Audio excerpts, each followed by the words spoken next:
yo creo que es como decía Alberto antes, digamos, el formato del debate es muy limitado, o sea, es muy poco probable que haya un intercambio de ideas real, pero también es cierto que hoy vemos los candidatos a través del lente de los medios, o sea, cómo los construyen los medios. Hay un Macri, que es el que construye Clarín, y otro que es él, de verdad, o el que representan otros medios, también con sus intereses de por medio. Lo mismo pasa con Alberto. La posibilidad de verlos a los dos juntos, aunque sea en un esquema estructurado, cerrado y limitado, genera expectativa. No, abren la boca y Alberto le gana ampliamente. Yo no sé qué expectativa puede tener Macri para esto, porque además tiene el antecedente pésimo de lo que sucedió con el otro debate. Sí. Vos, Víctor Hugo, siempre planteaste que no existía ni Durán Barba, ni Big Data, y que acá el relato de Clarín era el que preponderaba y que sostuvo estos 4 años de Macri. Yo hacía un ejercicio sobre qué podría decir Macri. La verdad que no se me ocurre qué podría él decir que pudiese... Hoy ponía Mario Weinfeld, creo, o alguien en Página 12, prendió una vela, la vela que le queda la prende al debate. Pero ¿qué puede hacer en el debate? Ya vos te das cuenta siempre cuando está mintiendo. De todas maneras, para mí Macri fue, el primer fracaso mío con Macri fue hacer una mala lectura del otro debate. Yo creí que Macri en esa noche había derrumbado sus posibilidades, porque era evidente que estaba mintiendo. Sí, estaba claro que, por ejemplo, con el cepo lo venían prometiendo hace meses, se lo venían pidiendo, era evidente, para decir una de las cosas que mintió ahí. Yo dije, este tipo se cavó la fosa, no va a poder ganar. O sea, yo estuve convencido de que Scioli había ganado ampliamente y que si el debate tenía alguna influencia, era totalmente a favor de Scioli. Cuando empecé a leer los diarios, eso que construyen ellos con enorme habilidad y perversidad, los diarios hacían una lectura como que a Macri le había ido muy bien. Y puede ser que yo hice una interpretación errónea de lo que era aquello que quedaba flotando después del debate. Para mí había sido una paliza de Scioli, que estuvo en la mejor noche de su vida política, y un fracaso de Macri, que no había hecho otra cosa que mentir. Bueno, con ese antecedente te imaginás que Navarro no ha contratado a la mejor persona para opinar del debate esta noche. Pero más allá de lo que pasa en el debate, lo que es muy fuerte, lo que se escribe y se informa sobre después del debate, y ahí todo este blindaje mediático que tuvo Macri construyó esa visión. Yo comparto, y ahora pareciera que está tirando el último manotazo tratando de poner la agenda sobre la región, sobre Venezuela, reconociendo a Guaidó como presidente y a la embajadora que nombra Guaidó en Argentina. Son provocaciones de campaña. Pero increíble, la verdad, en una región que está prendida a fuego por las políticas neoliberales, como estamos viendo en Ecuador, que haga esta visión. Son fuegos artificiales. Si no lo hizo en 4 años, lo viene a hacer en estos días. Yo lo que digo es, en aquel debate, lo que pasa, me parece, Víctor Hugo, que ahí hay una cuestión sociológica, ¿no? Que el público de Macri no le importa si cumple o no cumple. Claro. Le importa que es anti nosotros. Y lo que le ha quedado hoy es su línea dura, el núcleo duro. En aquel momento, digamos también, ¿no? Que se perdió, pero se perdió por 1,5%. Se perdió por 1 punto. Y veníamos con un gran desgaste, Víctor Hugo, de 12 años de pelea fratricida. La última pelea no fue feliz, la de Randazzo que no quiso sumarse a la campaña. A mí me duele mucho, hasta el día de hoy me duele lo que ha hecho Randazzo del 2015 en adelante, ¿no? Porque nosotros no estamos para los caprichos, nosotros estamos para sumarnos a si defendemos a quienes defendemos, decimos representar, no lo han pasado bien los sectores que nosotros representamos en estos 4 años. Entonces el capricho de Randazzo fue caro, costó caro. Lo que ha hecho y lo que no ha hecho también, ¿no? Porque no ha aparecido en estos 4 años. No fue el elemento decisivo, No, lo decisivo fue la lucha brutal y mentirosa. Si a vos te ponen el candidato a gobernador de la provincia de Buenos Aires, autor de un triple crimen, contra eso no tenés defensa. Aunque Randazzo se subiese al Palacio Barolo a gritar el nombre de la campaña, no hay manera. Las dos cosas, pero coincido, las dos cosas no, yo, Eduardo, no coincido con eso. Es decir, lo de Randazzo es un capítulo menor que debe haber incidido porque pudo haber sumado más a la campaña, pero lo que pasó en el 2015 es el ataque más violento que la democracia ha sufrido en toda su historia. Empezaron con la presidenta asesina, siguieron con Máximo Kirchner con una cuenta de $65 millones en algún lugar de Delaware, con Kicillof, ladrón en YPF, y con un triple criminal como Aníbal Fernández. La verdad es que la fortaleza moral de 49 personas de cada 100 para superar eso tiene que haber sido enorme. Y lo que ocurría además era que la gente estaba muy, pero muy bien en ese momento. Se vivió el estado de bienestar en la Argentina, no fue cuento. Bueno, eso era confrontado con toda la moral que le habían instalado justamente una clase media que es fácil de capturar, clase media que normalmente está en condiciones de pegarse un disparo en el pie, cosa que hicieron y que ahora han pagado enormemente con 8 millones de nuevos pobres caídos de la clase media como los que vamos a tener a fin de año, 7 millones para ser más precisos. Yo creo que fue eso. Lo que acabas de decir lo hablamos en el bloque anterior con Graciana Peñafort. Comparto, creo que son las dos cosas. Estábamos hablando a raíz de la nota de Ricardo Roa de ayer, acusando, no sé si la leíste, del editor al lector en Clarín, donde en esa defensa que él hace sobre Santoro, queriendo incriminar a un hombre que le pone prácticas de la dictadura a Adolfo Pérez Esquivel, ¿no? Es una cosa increíble. ¿Quién le pone eso? Ayer Roa en el editorial que hace porque están indignados con los dictámenes de la Comisión Provincial de la Memoria. Es que todo lo que se sepa, tienen que acostumbrarse, todo lo que se sepa de lo que sea chanchullo, espionaje, actuación ilegal, mentiras, fake news, todo lo que sea podrido de este mundo es de Clarín, del mundo de la Argentina. Entonces tienen que entrenarse para saber que a la larga, hoy se sabe esto, se sabe todos los periodistas que están involucrados, que a mí no me interesan ellos en sus nombres, sino que siempre detrás está Héctor Mañeto, el dueño de Clarín, que es el que, porque Santoro y los demás mencionados, que me da mucha vergüenza ajena a cada uno de ellos, no se quedó con Telecom para siempre, no se quedó con el ERSAT, no se quedó con Nextel para siempre, se queda el tipo. Él tiene como lobos desatados, hambrientos y enloquecidos en las calles de la vida política a personajes que hacen esto, que son capaces de cualquier cosa por tal de llevarle agua al molino de él. Pero detenerse en cada uno de los periodistas a mí no me divierte para nada. A mí me importa muchísimo más señalarlo a Mañeto.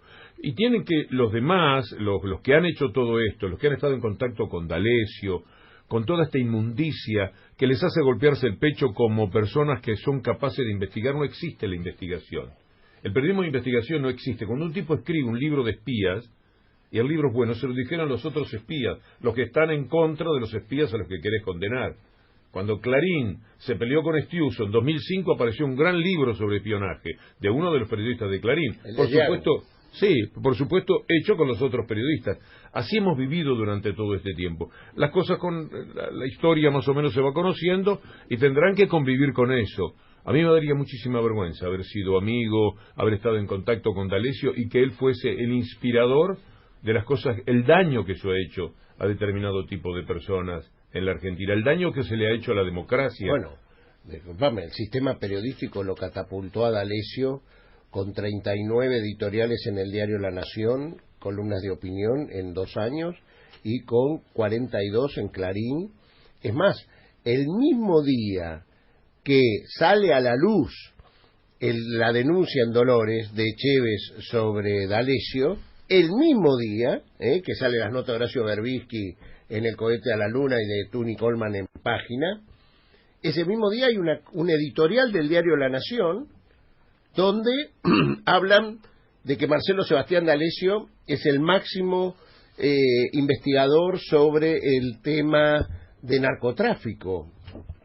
Y es todo un editorial hablando loas de él, quedará en los anales del periodismo, que cuando aparece lo peor de D'Alessio, aparece lo mejor de D'Alessio en el diario La Nación. Es un editorial, o sea, es de responsabilidad del dueño del diario, es decir, Julio César Zaguier. Pero bueno, Víctor Hugo, ¿Cómo pensás que se puede gobernar a partir del 10 de diciembre con estos factores de poder que estás denunciando? Porque una cosa, evidentemente la elección se gana o se puede ganar porque la gente ponderó otras cosas, ¿no? Porque la gente ponderó la situación económica, ponderó el día a día y la calidad de vida cada vez peor que ha tenido a partir de 2015. Pero gobernar es otra cosa. Clarín ha perdido con el hambre. Es decir, lo que es el liderazgo que sostienen del mundo de la derecha de la Argentina cayó porque generaron demasiada hambre. Ante el hambre, esa clase media, son 7 millones de personas cuando termine el año que han caído en la pobreza, que lo han pasado muy mal, y tampoco la clase media que se pudo sostener lo pasó demasiado bien. Perdieron contra eso, porque ante tales evidencias era imposible seguir haciendo penetrar el veneno, que más o menos puede entrar, pero ya no es tan fácil inocularlo. Ya hay como una especie de vacuna para la enfermedad que Clarín significa en la vida política. Así que probablemente se pueda ganar la elección en nombre, lamentablemente, de tanta hambre y de tanta desolación. Una vez en el gobierno Alberto Fernández, ya vi algo de la gente, pero no leí todavía la nota, esos 100 días serán decisivos porque hay que devolverle a la gente un poco de pan a la mesa. Yo creo que hasta quienes somos un poco más apresurados en otros aspectos de la vida política, tenemos que ser cautelosos de esperar un poco, por lo menos hasta marzo, abril, para ver qué va a hacer justamente contra los poderes establecidos. Porque una cosa es ganarle a Macri, es muy fácil ganarle a Macri. Macri es un accidente terrible y tristísimo en la vida de la democracia, pero es muy poca cosa, es muy pobre personaje, va a ser una caricatura. Macri, el único lugar donde puede ir a partir de enero es a polémica en el bar. Es decir, ser uno de los personajes de polémica en el bar, porque ahí el nombre de tantos disparates como los que dice posiblemente encuentre un lugar de contención. Dicho con todo respeto por los profesionales que trabajan allí. Pero acto seguido, si Alberto Fernández no enfrenta, como uno piensa, en algo que ha sido parido políticamente por Cristina Fernández de Kirchner, contra los poderes establecidos, no sé cuáles son los caminos. Yo no quisiera hablar otra vez de ley de medios porque huele a derrota, aunque la ley de medios esté vigente.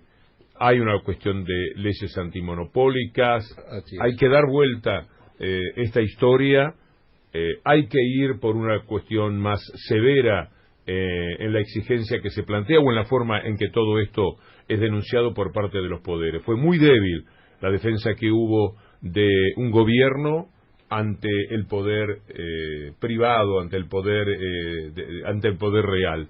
Fue muy pobre la performance y ellos conseguían hacer creer a la gente que estaba casi que ellos eran las víctimas. Hubo un periodista que juzgó que Clarín era víctima porque era más débil que aquel poder. Puede desaparecer. Hubo cosas, sí, claro, hubo cosas inadmisibles, pero yo creo que también eso está un poquito más claro, que hay un buen porcentaje de la ciudad que se sabe que toda la pudrición política y que atañe a la democracia y que tanto daño ha hecho en la estigmatización de muchas personas tiene que ver con ese grupo dominante dentro del cual la palabra mayor y preponderante la lleva Clarín. Lo que han hecho en estos días, el ataque que hicieron sobre Kicillof por una frase que no tenía otra cosa que verdades, ellos la convirtieron en un disparate y le dieron durante varios días y hubo que salir a aclarar. No podés decir nada. Ricardo Forster el otro día estaba siendo entrevistado y yo vi que buscaba, que daba vueltas para decir algo y él estaba dando vueltas, lo dijo después en la nota, porque en el Zócalo le ponen cualquier cosa. Y en consecuencia tenés que cuidarte hasta de las frases sueltas que ellos van a tomar sueltas y fuera de contexto para condenarte. Lo que ocurrió el día en que se conoció la pobreza en la Argentina, y Clarín tituló al otro día que había 2 presidentes en Perú, y con una fotografía del fútbol femenino. Antes, cuando esto ocurría, yo me desesperaba porque decía, la gente no se va a dar cuenta, porque la gente no tiene el entrenamiento que tiene el periodista. Pero yo creo que ahora sí, que ahora hay un poco más de conocimiento de eso. Eso me parece la punta interesante para poder, si podemos desarrollar. Hay cierta reminiscencia entre el 2019 y el 2003. Las cuestiones estructurales de la economía, el endeudamiento, los niveles de pobreza.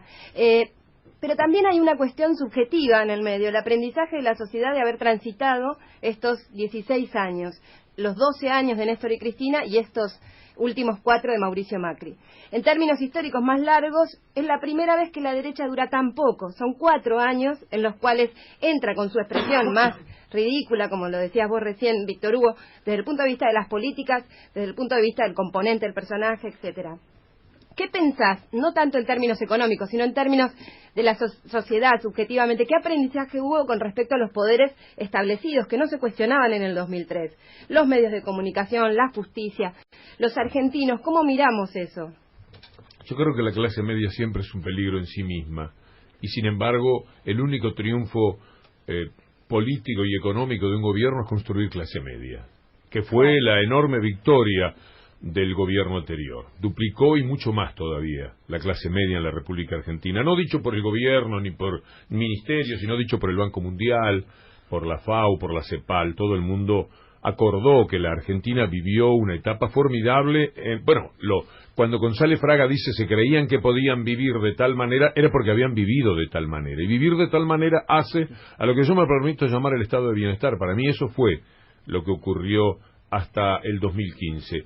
Pero poco a poco vuelven a sentirse clase media. En cuanto se sienten clase media, hay algo psicológico de masas de la clase media que la hace también tener este tipo de comportamientos, fácilmente cooptada, porque después hay una cuestión aspiracional.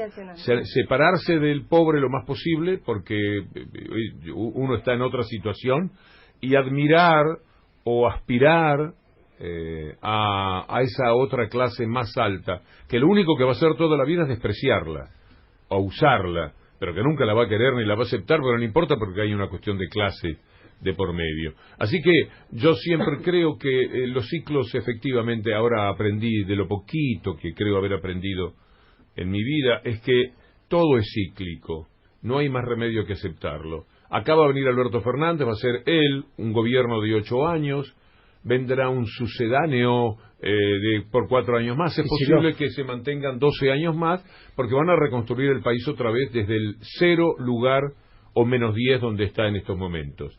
Pero habrá clase media, estos medios seguirán siendo tan pero tan delincuentes y mafiosos como lo son ahora, hablo de Clarín, no estará Mañeto, como no estaré yo, pero va a estar Lo Mañeto, y no va a haber una cosa distinta.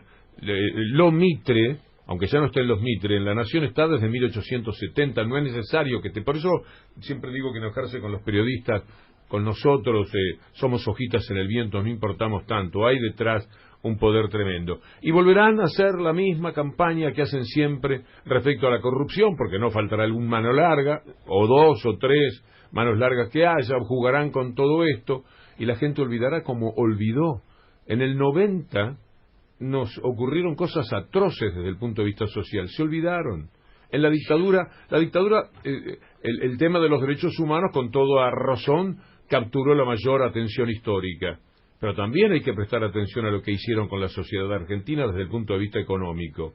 Y hay que pensar que la caída se produce casi por eso antes de la guerra de las Malvinas. No estaba sobre el tapete echar al gobierno por la cuestión referida al ataque brutal a los derechos humanos y sus asesinatos, sino que era por una razón más estrictamente económica.